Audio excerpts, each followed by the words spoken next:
that means a civil, contextualized conversation with perspective.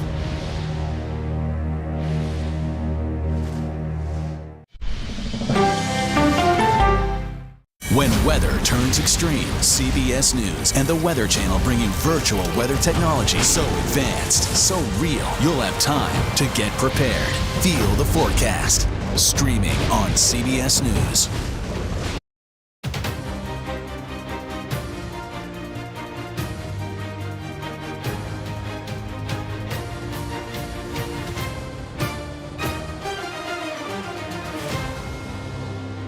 Any spending agreement that is arrived at by the end of the year has to be consistent with the resolution of the default crisis. Otherwise, what was it all for? The Republicans need to stand together. We're so divided right now. It's not what I would have done. I would have turned over the documents, but if I were the former vice president and then the current president, I wouldn't have stored classified documents in my garage either. Hello, I'm Robert Costa in Washington. Welcome to America Decides. Another showdown on Capitol Hill. House Republicans are pushing for cuts to government funding, raising the risk of a possible government shutdown. The House Appropriations Committee adopted spending targets for the next fiscal year below what was agreed on in the debt ceiling deal. And Speaker McCarthy promised conservative lawmakers to focus on reducing spending. Multiple House Freedom Caucus members have expressed anger at McCarthy over that debt limit agreement. CBS News congressional correspondent Scott McFarland joins us now.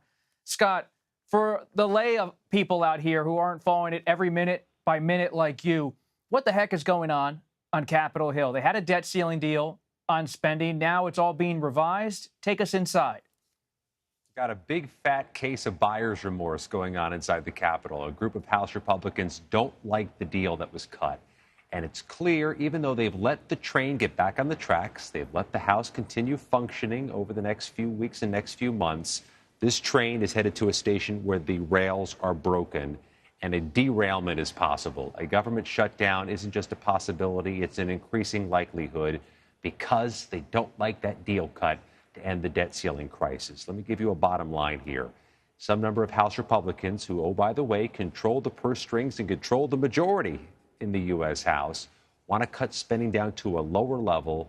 That could be a deal breaker, not just with their colleagues in the House, but most certainly with the Senate. We're looking at two different pairs of train tracks that are going in different directions. Scott. We brought our questions to the Senate. Go ahead, Bob. Just let's pull back here for just a second. So there was a debt ceiling deal on spending. It passed both chambers and was signed by the president, correct? Absolutely. So when you say a government shutdown is possible, how so? If the deal's already been cut and it's been signed into law by the president, what derails the train specifically? Yeah, so the debt ceiling deal averted the debt ceiling crisis and a default on America's debt, which could have been catastrophic to the economy. We are still in appropriation season, though, in Washington. In fact, there were hearings going on today, business meetings underway today. They have to appropriate money for the government to function in 2024. That's a process. Sometimes it gets a little bit ugly. It's caused some government shutdowns in the past. But there are members of the House Freedom Caucus who are on or involved with the appropriations process, on the committee or involved with the negotiations, and they want to scale spending back to a lower level. And that's going to run afoul of what the senators want to do and what others in the House want to do. They still have to appropriate for 2024. Take a listen to what Senator John Thune, in Republican leadership in the Senate, had to say when we asked him about the prospect of a government shutdown. What's your level of concern of a government shutdown based on what you're seeing in the House right now? Is this a real risk in your mind? It's always, these funding issues are always hard. We just came out of a big, debt limit deal, which sets the top line numbers, and we'll be able to get a process in place that allows us to fund the government so we don't have a shutdown scenario. This is an issue to watch over the coming weeks and months. Bob, if you're wondering when the next blow up between the House Freedom Caucus and the House Speaker is likely, it's during that appropriations process. But if they don't come up with an appropriations deal on spending, so because this is confusing for a lot of people, there's a debt ceiling deal to avert the debt ceiling. from being a crisis moment where the fiscal house of the country is put at risk. But if they don't come up with an agreement, let's say, on this appropriations, which is really just the funding for all these programs, couldn't they just pass that CR, what's called a continuing resolution, to keep things as is? It's maddening how many Washington phrases are in this, right? But it's necessary to go through them. The appropriations process is, the dissemination of taxpayer money. A continuing resolution could avert a government shutdown. What does that mean? A temporary spending plan to prevent a government shutdown. But here's the reality, and it's increasingly clear as this week goes on, Bob. There's no guaranteed Republican majority votes for any of the things I just described and that you just described, because you have House Freedom Caucus members who are not only dissatisfied with the level of spending that came out of that compromise and the path forward, but they're concerned about how leadership's handling things in principle. And when you start dealing with problems that are in principle, you are dealing with things that could cause derailments in the legislative process and potentially lead to a government shutdown. And Scott, one final thing on this spending standoff. You heard from Senator John Thune, saw you right outside the Senate steps with him. What about Leader McConnell? Does he step in at some point and cut a deal with President Biden, or is this again going to be something where the House Republicans, Speaker McCarthy, have to cut a deal with the White House? That is a great question, because that really will define what happens. Who are the stakeholders? Who are the people who are at the table? Last time it was the Speaker and President, and it's still a bit of a mess in the U.S. House. One other thing, Scott, Representative Adam Schiff of California now running for the United States Senate in that state. Where does he stand in terms of the House Republicans trying to target him with legislation? Yeah, there was a vote yesterday on this bill to censure Adam Schiff, take a formal House action against Adam Schiff. Didn't make it through. Republicans defected in enough number that Adam Schiff was insulated from that vote. But you really can feel the argument from Republicans that they want to have an eye for an eye and a tooth for a tooth. They believe Democrats have weaponized power against President Trump, so they have used the tethers that they have, their access to power, to now try to target Adam Schiff. It floods the zone with more noise, which may be strategically advantageous to President Trump and the former president's criminal case, but it didn't end up going anywhere this week. But they may try again. Scott McFarland tracking it all. Thank you for joining us. And later in this half hour, I'll speak with Republican Senator from Alabama, Tommy Tuberville, the former football coach, about former President Trump's arraignment and Tuberville's visit to Bedminster. The 2024 Republican presidential field is growing, with another contender jumping in. Miami Mayor Francis Suarez announced his presidential bid Thursday morning. His entrance into this crowded field comes just days after former President Trump appeared in court on federal charges in Miami. For more on this announcement, CBS News political director Finn Gomez joins us. Finn, what is the Miami mayor doing here? It's pretty late in the game, but he's getting in. He says it's a generational difference that he's trying to set. He's 45 years old. The front runner in this race, the early front runner in this race, former President Donald Trump, is of course 77 years old. He's also the first Latino candidate to enter the race. He said that he's looking to expand the field. I think it's interesting to note also, Bob, that former senior White House advisor and someone who still talks to the former president often, Kellyanne Conway, just a few weeks back, was sort of shepherding him around D.C., and it told Politico that he would be a top of her list for a vice presidential pick. So I think it's interesting that he's getting into the race, but it's a crowded field. There are now 11 by CBS's count. Finn Gomez, thank you very much. And Alabama Republican Senator Tommy Tuberville has been a staunch defender of former President Trump and was with him Tuesday night after his arraignment. He joins us next. You're streaming America Decides.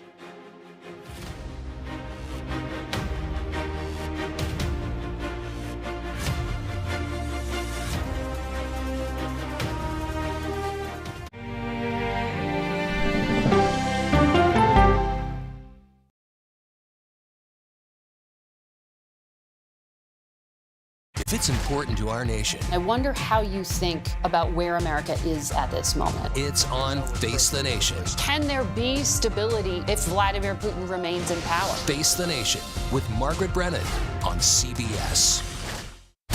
America Decides, taking you inside American democracy. The most important stories on a day-to-day, hour-to-hour basis. You're going to hear a lot of reporting. It is clearly a pivotal moment. Gun control, the economy, education. Both sides of the political aisle fight it out for power. Bringing you the analysis that you need. Thoughtfully, with context. Be part of the conversation. On CBS News Streaming. Welcome to America Decides.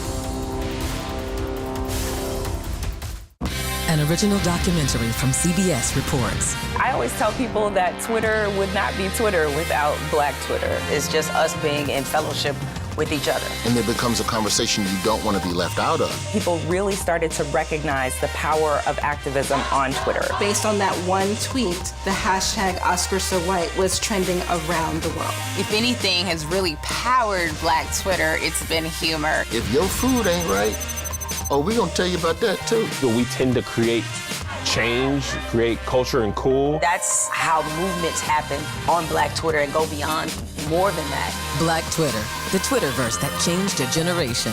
Now streaming on the free CBS News app. When weather turns extreme, The threat of severe weather and dangerous tornadoes is expected to last. CBS News and the Weather Channel bring you virtual weather technology so advanced, so real. Let's bring in our partners at the Weather Channel. Now 6 feet of water, imagine that. Cars that can act like battering rams. These hyper-realistic simulations show you what the weather will look and feel like before it happens. Feel the forecast, streaming on CBS News. An original documentary from CBS reports. The carnage in our nation's schools has become painfully repetitive. Not one more child! School shootings have parents fighting mad. I promised my daughter I was going to fight. It's going to keep on happening. And teachers taking lessons in how to fight back. This is an exercise. We approach it as it's you or them. It shouldn't have to be your teacher's job to protect your life. But will the battle over gun control, People are afraid that they're going to lose their gun rights altogether. be the hardest lesson of all? The exercise, you're having to shoot at an adult. Are you prepared to have to kill one of your students? Guns in the Classroom, now streaming on the free CBS News app. She's the most successful alpine skier, male or female, ever, and a worldwide inspiration. We need a lot of women doing sports really, really well. The story of Michaela Schifrin's game-changing reign at the top of the slopes when we go person to person.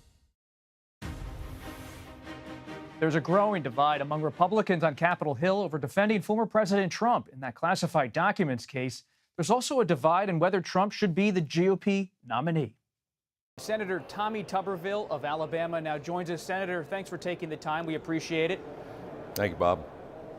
Senator, you recently went to Bedminster, New Jersey to be with former President Trump on the day of his arraignment. You also skipped some Senate votes that day. Have you received any blowback from Republican colleagues in the upper chamber about your decision?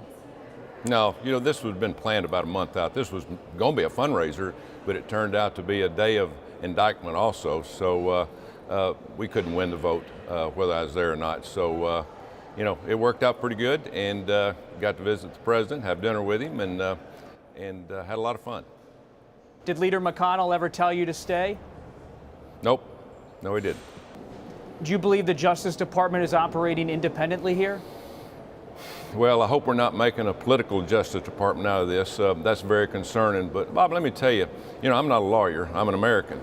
And looking kind of from the outside in. And, when you go after a former president and break a 240-year string of not indicting anybody, I hope to heck they have got a very serious case, one that is very provable and it's rock solid. Because let me tell you, it is going to cost the American taxpayers millions and millions of dollars more.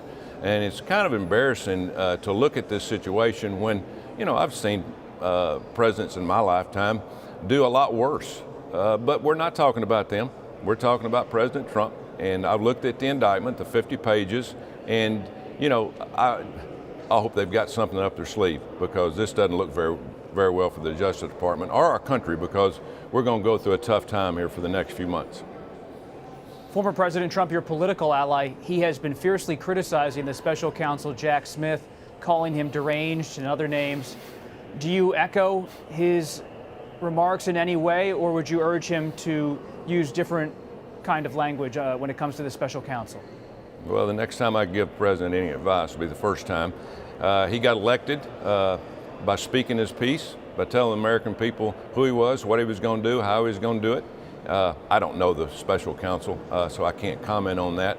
He probably knows him a lot better than anybody or has done his research. But again, I hope this special counsel is going with his guns loaded and really understands that the American people are looking at them and looking at this Justice Department going, you better have something very strong and very provable, because if it's not, it's going to cause a big uproar in this country. Senator, I was scanning the crowd. I wasn't there, but looking at the photos of what happened in Bedminster, I didn't see many of your Senate Republican colleagues there, in part because they take a different view on former President Trump. Let's listen to what Senator John Thune, your colleague, had to say this week. The elections generally are about, winning people, independent voters and moderate Republicans. We've lost 3 elections in a row now. He's been the issue in every one of those elections. And I don't think, getting into this tit for tat where it's a race to the bottom to see who can retaliate against whom from one administration to the next is the way to lead the country forward. What's your response to Senator Thune? Well, the big thing, being a former football coach, somebody's got to take the blame, right? And there's some people going to give the blame. We should be taking the blame here in Washington, D.C. for what happened in the last race in terms of the Senate and the House, where we should have won by many more. That didn't have anything to do with President Trump. He's got his base of voters. People are going to go out and support him. He's going to need to build on that, and he will. But we need to stay out of that up here. We need to handle our own business here in D.C. The Republicans need to stand together. We're so divided right now. But, I'm glad that we have, 10, 12, 14 people running on the Republican side. We need a deep bench. We need people that are going to be future candidates or possibly President of the United States. And so we all need to be on board on that together. But to blame President Trump for what happened last November, that's absurd. But it's coming from the number 2 Republican in the Senate. So is there a deep divide in your own party in the Senate over Trump? Well, you got some people that dislike some of the things that President Trump did. When they were in Senate last time, I wasn't here when President Trump was in the White House. But I think at the end of the day, you're going to have people that are going to express their opinion between now and the end of the primary. But we had better come together. This country needs a leader in the White House. We have not seen leadership in the last 2.5 years. We saw it 4 years when President Trump was in office. Now, a lot of people didn't like some of the abrasiveness that he ran with and become when he was leader, but we need a strong leader. When you talk about taking the bull by the horns or having a strong leader, I'm curious about what that means when it comes to things happening inside the country. As you just said, the former president recently said if he wins again, he wants to appoint a special prosecutor to investigate his political opponent, President Joe Biden, and his family. Is that something you would agree with? Well, I would say there's a lot of problems there. I am a senator. I have the opportunity to go behind the scenes and look at documents. I hate to see what this country is getting ready to go through with the president. We don't know where that's going to go. There are problems, and there is a lot of problems. So, that being said, President Trump has just given the people of America his opinion of what he would do when he's elected. And so we'll just have to wait and see with that. But again, we do need leadership. I've got holes on all the military officers, the generals and admirals have for 4 months. They say it's an important deal that I'm holding up readiness. I've heard zero from the White House. Now, if I was President of the United States and I had a senator over here that was holding up my generals and admirals, I'd make a phone call or I'd send for him. Go get him and let's talk this out. I've heard nothing. I've heard zero from the White House. And you're holding up some of these military nominations because you believe the Defense Department has the wrong position on how it funds and talks about in policy reproductive rights. Is that correct? Yeah, but it's about that. But it's more about changing the policy on your own. Bob, we cannot legislate this country from the White House or from the Pentagon. We can't allow them to do that. And this is more about them saying, listen, we're going to change this. We know we're supposed to go through Congress, but we're not going to do it. We're going to change it on our own. I said, no, you're not. You're not going to do that. I ran for Congress. I ran for Senate. I was elected. And our job here is to pass bills or not pass bills. So if they want to do that, leave the policy the way it is, send us a bill over, and let's vote on what they want. If it passes, we use it. If we don't, we stay with the old policy. That's been that way for decades. And all of a sudden, after Roe Wade, they said, well, let's put as many government employees, have them an opportunity to have an abortion. And that's exactly what happened. And so I'm not going to allow them to do it. And so I'm sticking with my holds, and I'm going to get some conversation with, I've had 10 minutes with the Secretary of Defense in 4 months. I've had 0 with Joe Biden. I've had 0 really with Chuck Schumer, Jack Reed, the Armed Services Committee chairman. They're really concerned about it. There's 0 conversation going on. Senator Tommy Tuberville of Alabama, thank you for joining us. Thank you, Bob. Former President Trump's indictment this week has had major effect on next year's presidential election. I'll speak with people from both parties about the race for the White House after the break. You're streaming America Decide.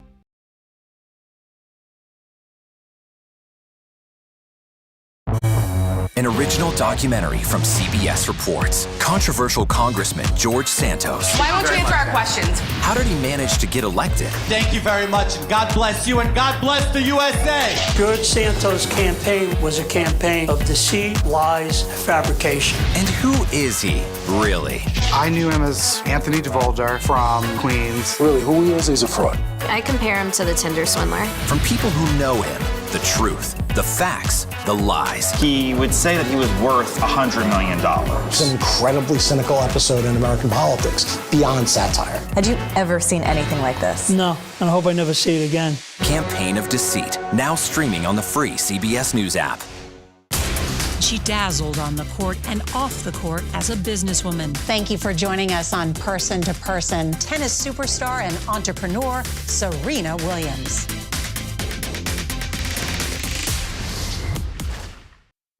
An original CBS Reports documentary. I asked my students, what are we going to do about racism in the United States? The backlash over teaching about racism in American schools. I don't think it has any place in the classroom. We can either pretend and say, no, we're not racist and we're all great people, or we can actually start to do the really, really hard work of addressing it. How did you lose your job? I made the statement that white privilege is a fact. Is it helping diversity and inclusion? When you bring in different people's stories and experience, it enriches education. If you don't talk about something, it doesn't go away. Or driving us further apart? What schools are doing to our children in the name of anti-racism is in fact teaching them racism. The intention is to put us in this war against each other. An original CBS Reports documentary, streaming now.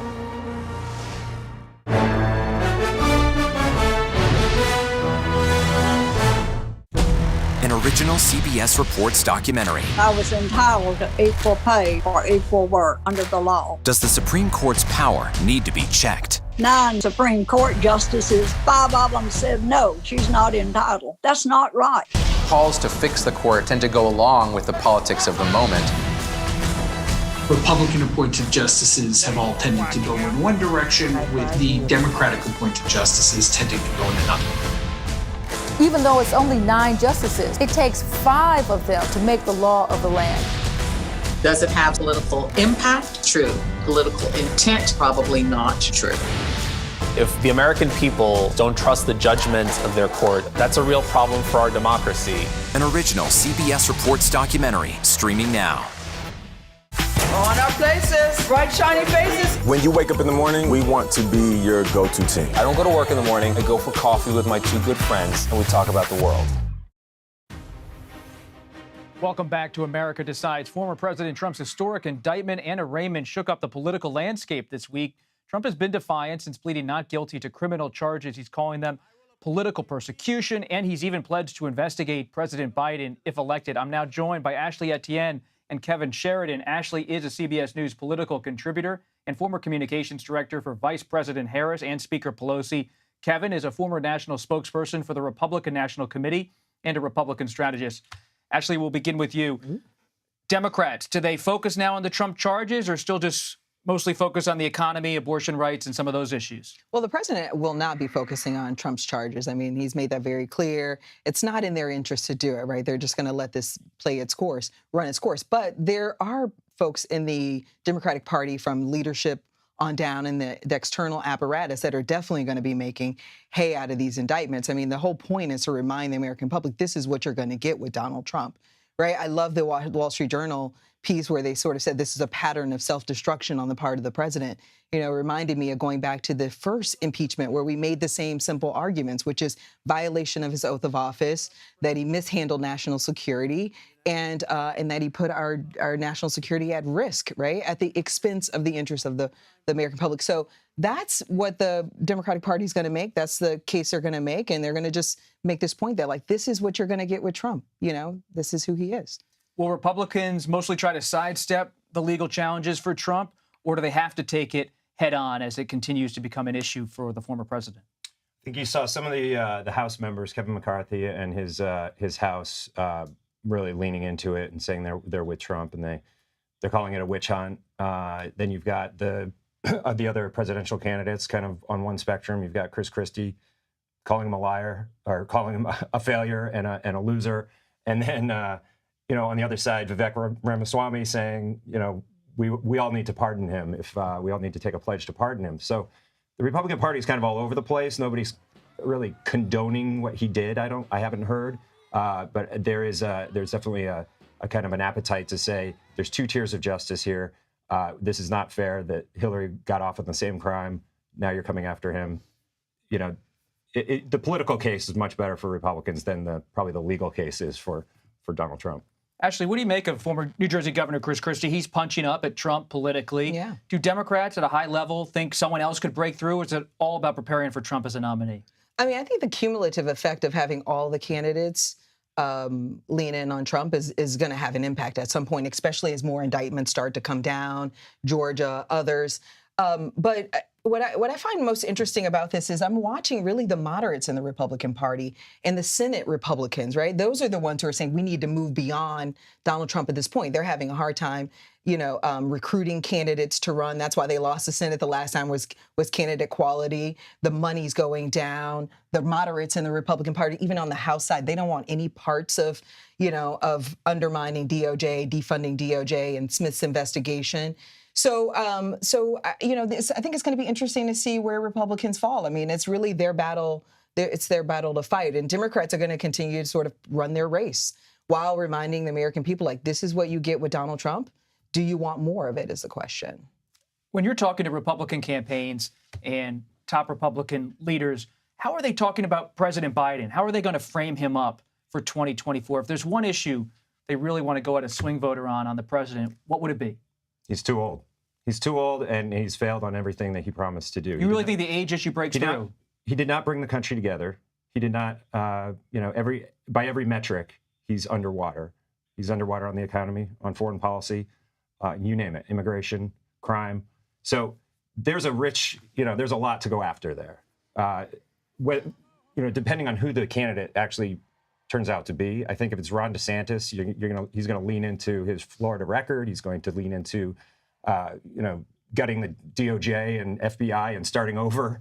He's going to put out some bold policy ideas. But yeah, on Biden, I think that recipe is pretty well established. What they're going to go after.